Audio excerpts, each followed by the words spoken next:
Halo, selamat datang kembali di Partai X.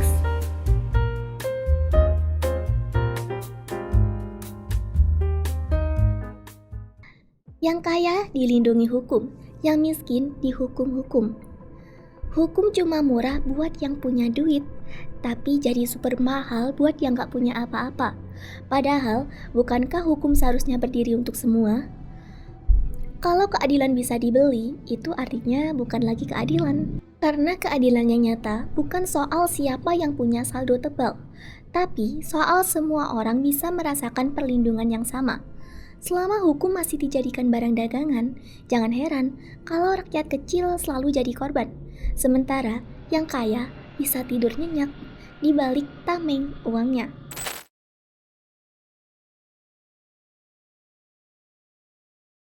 Ada pepatah klasik mengatakan, semua orang sama di depan hukum. Kedengarannya sederhana, tapi Indonesia sekarang ini tidak bisa. Hukum lentur di hadapan mereka yang kaya, tapi kaku dan keras terhadap mereka yang miskin. Bayangkan, dua orang lakukan kesalahan yang sama. Yang satu punya banyak uang, yang lain hanya pekerja biasa yang bahkan kesulitan membayar makan sehari-hari. Proses hukumnya akan berbeda. Si kaya punya pengacara top, bisa bernegosiasi, bisa melicinkan jalannya kasus, akhirnya hukuman ringan atau bahkan bisa bebas. Si miskin, ia harus berhadapan sendirian dengan biaya perkara yang mahal, tanpa akses ke pembelaan yang layak. Hasilnya sudah bisa ditebak, vonis berat jatuh kepadanya. Lalu, di mana letak keadilan yang katanya sama untuk semua itu?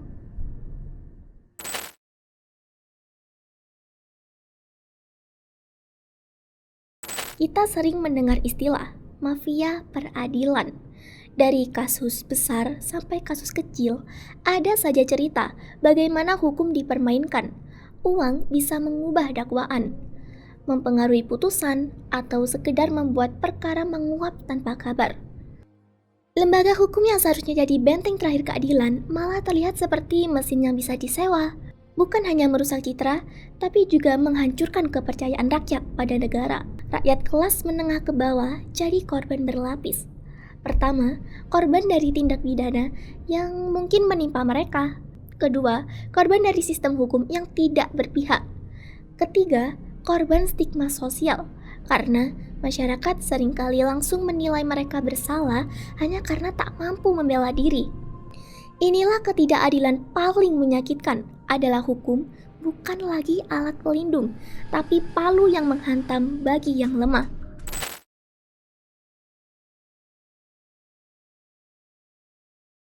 Kalau dibiarkan, sistem seperti ini tidak hanya membuat masyarakat apatis, pertanyaan besar muncul. Jika hukum tidak bisa dipercaya, lalu kemana rakyat harus mencari keadilan? Apakah mereka harus menggantungkan nasib pada opini publik di media sosial? Atau memilih jalan berbahaya dengan main hakim sendiri? Itu tanda jelas kegagalan negara hukum. Padahal, keadilan sejati sederhana. Ia bukan soal siapa yang punya uang lebih banyak, melainkan soal siapa yang benar dan siapa yang salah. Adilan adalah rasa aman, rasa dilindungi, dan rasa diperlakukan sama di depan hukum. Masih ada aparat hukum yang jujur dan bekerja dengan hati nurani, tetapi sistem yang bobrok membuat suara mereka sering tenggelam. Pertanyaannya sekarang, apakah kita akan terus membiarkan hukum jadi komoditas yang bisa dibeli, atau berani menuntut agar hukum kembali pada tujuan aslinya, yaitu rumah keadilan bagi semua rakyat?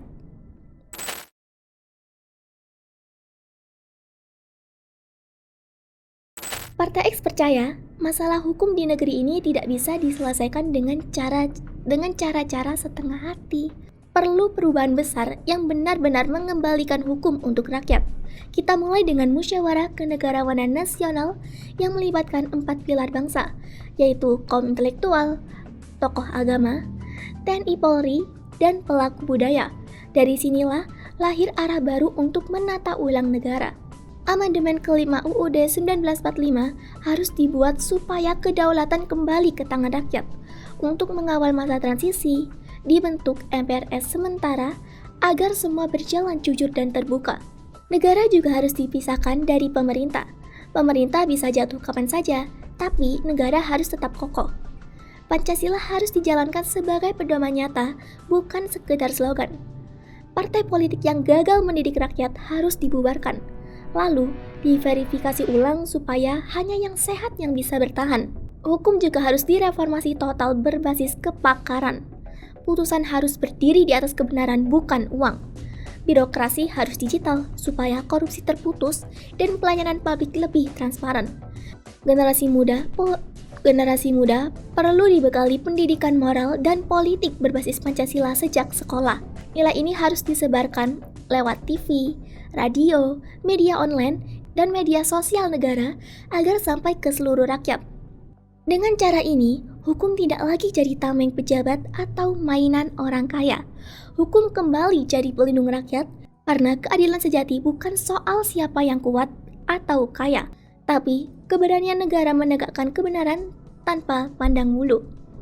Itu tadi video dari kami. Jangan lupa like, komen, dan subscribe. Kami Partai X pamit.